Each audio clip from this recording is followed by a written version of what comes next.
ಇವತ್ತು CWRC ಕೊಟ್ಟಿರ್ತಕ್ಕಂತಹ 3,000 cusecs ನೀರನ್ನ ಪ್ರತಿ ದಿವಸ ಬಿಡೋದ್ರ ಬಗ್ಗೆ ಮುಂದಿನ 18 ದಿವಸಗಳ ಕಾಲ ಇದರಿಂದ ಮುಂದಿನ ಕಾನೂನು ಹೋರಾಟ ಹೇಗಿರುತ್ತೆ ಮತ್ತೆ ರಾಜ್ಯದ ಅಭಿಪ್ರಾಯಗಳು ಏನು ಅಂತ ಮಾತನಾಡೋದಕ್ಕೆ ನಮ್ಮ ಜೊತೆಗೆ ಸುಪ್ರೀಂ ಕೋರ್ಟ್ನ ಹಿರಿಯ ವಕೀಲರಾಗಿರ್ತಕ್ಕಂತಹ ಮೋಹನ್ ಕಾತರ್ಕಿ ಅವರಿದ್ದಾರೆ. ಸರ್, ಇವತ್ತು 3,000 ಕ್ಯೂಸೆಕ್ಸ್ ನೀರನ್ನ ಮುಂದಿನ 18 ದಿವಸಗಳ ಕಾಲ ಬಿಡಬೇಕು ಅಂತ ಆದೇಶವನ್ನ ಕೊಟ್ಟಿದ್ದಾರೆ. ಈಗ ಮುಂದೆ ಇದನ್ನ ಸರ್ಕಾರ ಯಾವ ರೀತಿಯಾಗಿ ನೋಡುತ್ತೆ ಅಂತಂದ್ರೆ, ಇದನ್ನ ಮುಂದಿನ ದಿನಗಳಲ್ಲಿ CWMA ಅಲ್ಲಿ ಏನಾದ್ರು ಮತ್ತೆ ಅಬ್ಜೆಕ್ಷನ್ ಮಾಡುವಂತ ಕೆಲಸವನ್ನ ಮಾಡುತ್ತಾ, ಅಥವಾ ಸುಪ್ರೀಂ ಕೋರ್ಟ್ ನಲ್ಲಿ ಮತ್ತೆ ಇದಕ್ಕೆ ಏನಾದ್ರು ಏನಂದ್ರೆ ಅಬ್ಜೆಕ್ಷನ್ ಮಾಡುವಂತ ಕೆಲಸ ಮಾಡುತ್ತೆ, ಹೇಗೆ ಅಥವಾ ಇದನ್ನ ಒಪ್ಕೊಳ್ಳುತ್ತಾ ಅಂತ? ಇವತ್ತು CWRC ಏನು ರೆಕಮೆಂಡ್ ಮಾಡ್ಯಾರ ಅದು 3,000 ಕ್ಯೂಸೆಕ್ಸು. ನಮ್ಮ ಲೆಕ್ಕದ ಪ್ರಕಾರ 2,500 ಆಗಬೇಕಾಗಿತ್ತು.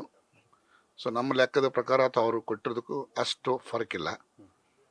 ಆದರೂ ಸಹ ರಾಜ್ಯ ಸರ್ಕಾರ CWMA ಮುಂದೆ ಇದನ್ನು ಕಡಿಮೆ ಮಾಡಿ ಅಂತ ಕೇಳೋ ಚಾನ್ಸಸ್ ಇವೆ.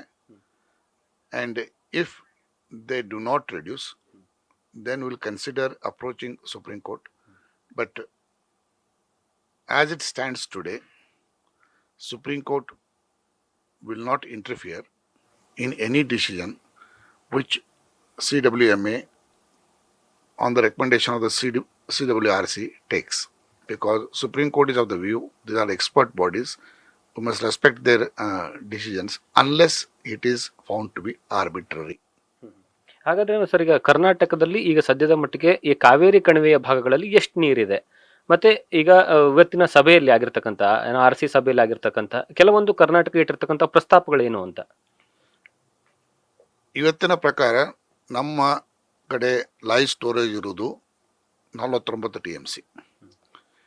ಇನ್ನು ಮುಂದಿನ ಮಂತ್ನಲ್ಲಿ ನಮ್ಮ ಕಡೆ ಅನದರ್ 10 to 15 TMC ಬರ್ಬೋದು. ಮಿನಿಮಮ್ ಹೆಚ್ಚಿಗೆ ಬರ್ಬೋದು, ಬಟ್ ಮಿನಿಮಮ್ ಓವರ್ 10 TMC ಅಂತ ಬಂದೇ ಬರ್ತದೆ. ನಮಗೆ ಬೇಕಾಗಿರೋ ನೀರು ಇವತ್ತಿನ ಪ್ರಕಾರ 36 TMC for drinking water, which includes drinking water for Bangalore. So ಇದು ತೆಗೆದ ಮೇಲೆ ಉಳಿದಿರೋದು another 35 to 40 TMC we may retain for our irrigation, and therefore there will be a lot of pressure on us to reduce supply of water for irrigation. But even then certain practices will be adopted to see that water is not wasted, and as far as possible our farmers get water for their crops. Sir, ಇನ್ನೊಂದು ನೀವು ಹೇಳ್ತಾ ಇದ್ರಿ supreme ಕೋರ್ಟ್ನ ವಿಚಾರವಾಗಿ. Supreme court ಯಾವುದೇ ಕಾರಣಕ್ಕೂ ಸಹಿತ interfere ಆಗೋದಿಲ್ಲ ಅನ್ನುವಂತಹ ವಿಚಾರನ ಈಗಾಗಲೇ 2 ಸರಿ ಹೇಳಿದೆ ಗವಾಯಿ ಅವರ ನೇತೃತ್ವದ ಪೀಠ. ಹಾಗಿದ್ರೂ ಸಹಿತ ಈಗ ಇರುವಂತಹ ಆಯ್ಕೆಯಾಗಿರುವಂಥದ್ದು MA ಮಾತ್ರ, CWMA ಮಾತ್ರ. ಅಲ್ಲಿ ಸರ್ಕಾರದ ವಿಚಾರವಾಗಿ ಅಂದ್ರೆ ಯಾವೆಲ್ಲ ರೀತಿಯಾಗಿ ಕರ್ನಾಟಕ ಮಂಡನೆ ಮಾಡೋದಕ್ಕೆ ಸಿದ್ಧ ಮಾಡ್ಕೊಂಡಿದೆ ಅನ್ನುವಂತಹ ವಿಚಾರ. ಯಾಕಂದ್ರೆ ನಮ್ಮಲ್ಲಿ 53% ಏನಂದ್ರೆ ಮಳೆ ಕೊರತೆ ಇದೆ, ಅದರ ಜೊತೆಗೆ ಕುಡಿಯೋ ನೀರಿನ ವಿಚಾರವಾಗಿ ಪ್ರಸ್ತಾಪ ಆಗುತ್ತೆ. ಅದರ ಜೊತೆಗೆ ಇದೆಲ್ಲದರ ನಡುವೆ ತಮಿಳುನಾಡು 12,500 ಕ್ಯೂಸೆಕ್ಸ್ ನೀರನ್ನ ಪ್ರತಿ ದಿವಸ ಬಿಡಬೇಕು ಅನ್ನುವಂತಹ ವಾದವನ್ನ ಪದೇ ಪದೇ ಇಡ್ತಾ ಇದೆ. ಅವರು ಯಾವ ಗ್ರೌಂಡ್ಸ್ ಮೇಲೆ ಇಡ್ತಾ ಇದ್ದಾರೆ ಅಂತ? Tamil Nadu's argument is this: if there is a distress of 53% in Karnataka reservoir, give us 53% less water. That is a simple argument they make. But we argue, and we have been arguing, that it is not only a extent of distress in Karnataka reservoir which is important. You have to also add other factors like possibility of a good rainfall in Tamil Nadu, that is northeast rainfall, available groundwater, and also a distress in the catchment below Karnataka reservoir and interstate border. ಇವೆಲ್ಲ factors ನೋಡಿಕೊಂಡು you have to further reduce it. If there is a 53% distress, you must go up to the 60-65, and that is how distress should be calculated. Last time ಏನು ಮಾಡಿದ್ರಪ್ಪ ಅಂತಂದರೆ CWMC ಅವರು 54% distress in the reservoir ಅಂತ ಹೇಳಿ 6,400 cusecs calculate ಮಾಡಿದರು. Finally ಅದನ್ನು 5,000 reduce ಮಾಡಿ ಕರ್ನಾಟಕಕ್ಕೆ ಒಂದು ಡೈರೆಕ್ಷನ್ ಕೊಟ್ಟರು. ತಮಿಳ್ನಾಡು ವಾದ ಏನಾಗಿತ್ತಪ್ಪ ಅಂತಂದ್ರೆ ಇದನ್ನು 6,400 5,000 ಮಾಡಿದ ತಪ್ಪು. ಯಾಕಂದ್ರೆ 54% ಡಿಸ್ಟ್ರೆಸ್ ಇದ್ರೆ 54 ಅಂದರೆ 6,400 ಆಗ್ತದೆ ಅಂತೆ. ಸುಪ್ರೀಂ ಕೋರ್ಟ್ ಹೇಳಿದ್ರು ಹಾಗೆಲ್ಲ ಮಾಡ್ಲಿಕ್ಕೆ ಬರಂಗಿಲ್ಲ, mathematical reduction, and what they have done is correct. Reducing it to further 5,000 cusecs from 6,004 is justified ಅಂತ. ಇವತ್ತು ಕೊಟ್ಟಿರ್ತಕ್ಕಂಥ ಈ 3,000 ಕ್ಯೂಸೆಕ್ಸ್ ಯಾವ ಆಧಾರದ ಮೇಲೆ ಇದೆ ಸರ್? ಈಗ ಇದಕ್ಕೊಂದು ಆಧಾರ ಅಂತಂದ್ರೆ in the month of October In the normal year, Karnataka has to ensure about 20.22 TMC at the interstate border. If there is a distress of 53 or 54%, so that 20.22 becomes 10 TMC. Andre 7,500 cusecs per day ಆಗ್ತದೆ. 7,500 cusecs becomes 3,500 cusecs per day. Right? ಆಮೇಲೆ ಏನು ಹೇಳಿದ್ವಿ ನಾವು, ಇಷ್ಟೇ ಅಲ್ಲ, ಇನ್ನೊಂದು 20% correction factor ಹಾಕಬೇಕು. ಅದನ್ನು ಮಾಡಿ ಅಬೌಟ್ 2,500 ರೆಡ್ಯೂಸ್ ಮಾಡಬೇಕು ಅಂತ ನಮ್ದೊಂದು ವಾದ ಇತ್ತು. ಅವರು ಇನ್ ಬಿಟ್ವೀನ್ 3,000 ಕ್ಯೂಸೆಕ್ಸ್ ಮಾಡ್ಯಾರ.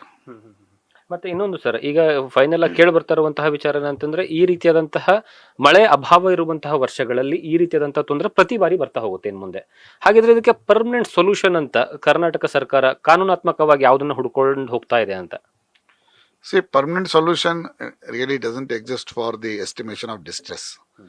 Distress is a phenomena which is not amenable to mathematical calculation strictly.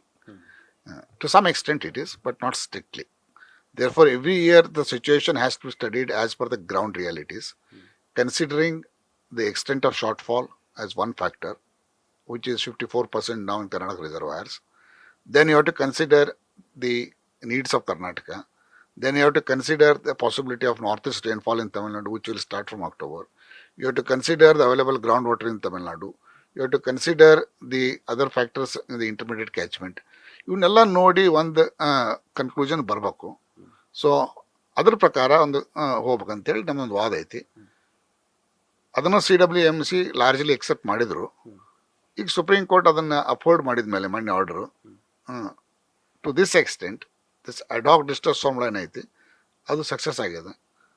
So ಇದನ್ನು ಮುಂದುವರಿಸ್ಕೊಂಡು ಹೋಗ್ಬೇಕು ನಾವು, to further improve it and see that it fully reflects the ground reality situation. Okay, ನಾವು supreme ಕೋರ್ಟ್ನಲ್ಲಿ ಕರ್ನಾಟಕ ಏನಂದ್ರೆ ಅರ್ಜಿ ಹಾಕುವಂತ ಸಂದರ್ಭದಲ್ಲಿ ಆ್ಯಡ್ ಆನ್ ಆಗಿ ಒಂದು ಅರ್ಜಿಯನ್ನು ಹಾಕಿತ್ತು, ಯಾವುದು ಮೇಕೆದಾಟು ವಿಚಾರವಾಗಿ. ಮೇಕೆದಾಟನ್ನು ಸಹಿತ ಈ ಬಾರಿಯ ವಿಚಾರಣೆ ಸಂದರ್ಭದಲ್ಲಿ ತೆಗೆದುಕೊಂಡು ಹೋಗಬೇಕು ಅಂತ ಹೇಳ್ತು. ಅವಾಗ ಸುಪ್ರೀಂ ಕೋರ್ಟ್ ಸಹಿತ ನೀವು CWMA ಮುಂದ್ಗಡೆನೆ ಹೋಗಿ ಇದ್ರ ಬಗ್ಗೆ ಚರ್ಚೆ ಮಾಡಿ ಅಂತ ಹೇಳಿದ್ರು. ಅಲ್ಲಿ ಯಾವ ರೀತಿಯಾಗಿ ಇದ್ರ ಬಗ್ಗೆ ಮತ್ತೆ ಪ್ರಸ್ತಾಪ ಮಾಡುವಂತಹ ಸಾಧ್ಯತೆಗಳಿರುತ್ತೆ? Mekedatu reservoir is planned by Karnataka to generate electricity, to lift water for the Bangalore water supply, which is already allocated to us. ಆಮೇಲೆ some surplus water, about 13 TMC, can be used in the month of June, July during the distress year. So ಅದೊಂದು 13 TMC benefit ಆಗ್ತದೆ if we construct Mekedatu. ತಮಿಳ್ನಾಡುದಕ್ಕೆ objection ಹಾಕ್ಯಾರ. So ಈ ವಿಷಯ should be decided by the CWMA, which is a body for implementing the decision of the tribunal and Supreme Court.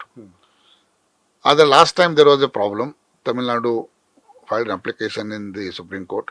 So now on the statement ಮಾಡಿದ್ದೀವಿ ಆ ಟೈಮ್ನಲ್ಲಿ that we will not press our request before CWMA ಅಂತ ಹೇಳಿ. ಅದು ಇವತ್ತಿನ ಸ್ಥಿತಿಯಲ್ಲಿ we'll have to re-examine and we'll have to see the order of the Supreme Court now, because other day we mentioned about this Mekedatu in the Supreme Court.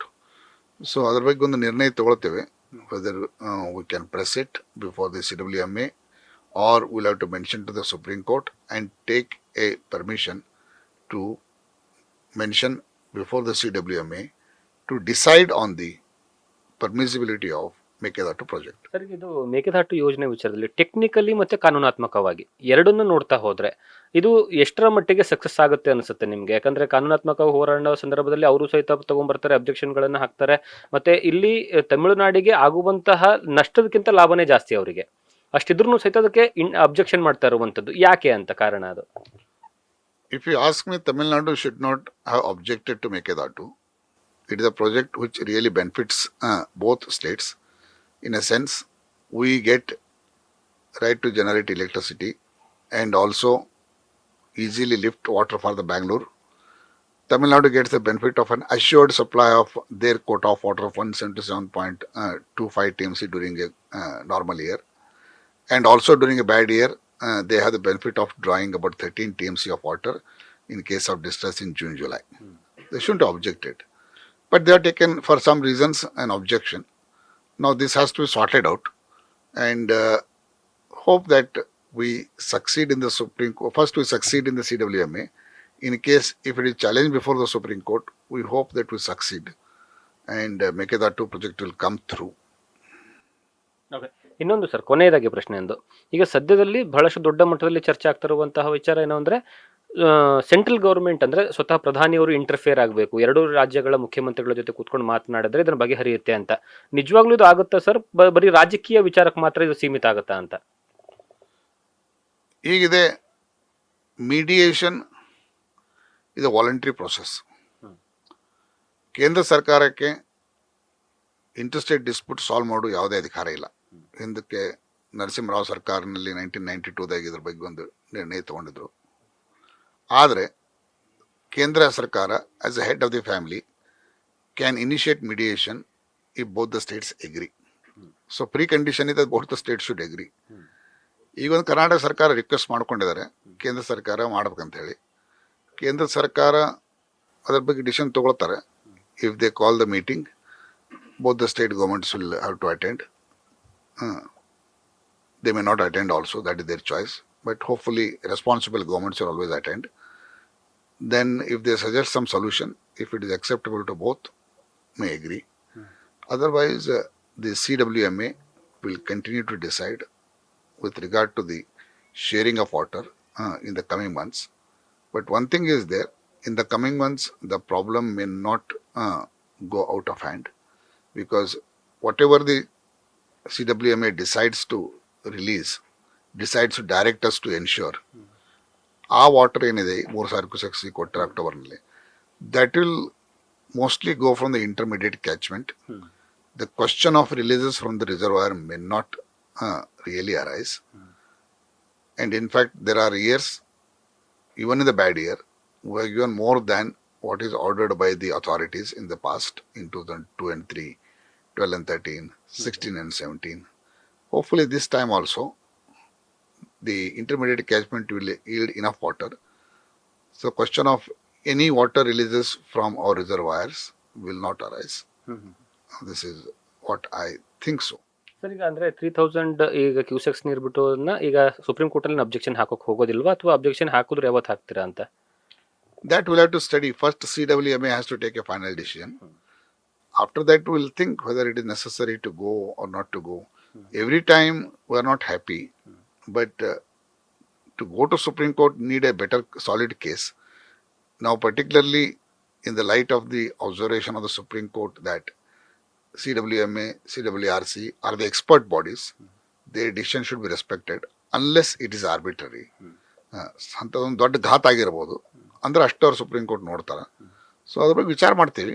And what ever best in the interest of the farmers of Karnataka will government will take A decision, and what ever the best in the legal point of view will advise the government. ಇದು ಏನಂತಂದ್ರೆ ಮೋಹನ್ ಕಾತರ್ಕಿ ಅವರು ಹೇಳುವಂತಹ ಮಾತು. ಒಂದು ಕಡೆಗೆ ಈಗಾಗಲೇ CWRC ಕೊಟ್ಟಿರ್ತಕ್ಕಂತಹ ಆದೇಶವನ್ನು ಪ್ರಶ್ನಿಸಿ CWMA ಅಲ್ಲಿ ನಾವು ಮೆನ್ಷನ್ ಅನ್ನ ಮಾಡ್ತೀವಿ. ಅಲ್ಲೇನಾದ್ರೂ ತೊಂದರೆಗಳಾಗಿದ್ರೆ ಆವಾಗ ಸುಪ್ರೀಂ ಕೋರ್ಟ್ಗಡೆ ಕದ ತಟ್ಟುವಂತಹ ಒಂದು ಆಪ್ಷನ್ ನಮ್ಮ ಮುಂದ್ಗಡೆ ಇರುತ್ತೆ. ಅದಕ್ಕೆ ಬೇಕಾಗಿರತಕ್ಕಂತಹ ತಯಾರಿಗಳನ್ನು ಸಹಿತ ನಾವು ಮಾಡ್ಕೊಳ್ತೀವಿ ಅಂತ ನ್ಯೂಸ್ ಫಸ್ಟ್ ಜೊತೆ ಹೇಳಿದ್ದಾರೆ. ಕ್ಯಾಮರಾ ಪರ್ಸನ್ ಅಶೋಕ್ ಜೊತೆಗೆ ಜಗದೀಶ್ ಕಾಶಂಪೂರ್, ನ್ಯೂಸ್ ಫಸ್ಟ್, ನವದೆಹಲಿ. ನ್ಯೂಸ್ ಫಸ್ಟ್, ನಿರ್ಭೀತಿಯಿಂದ ನಿಮ್ಮ ಪರವಾಗಿ.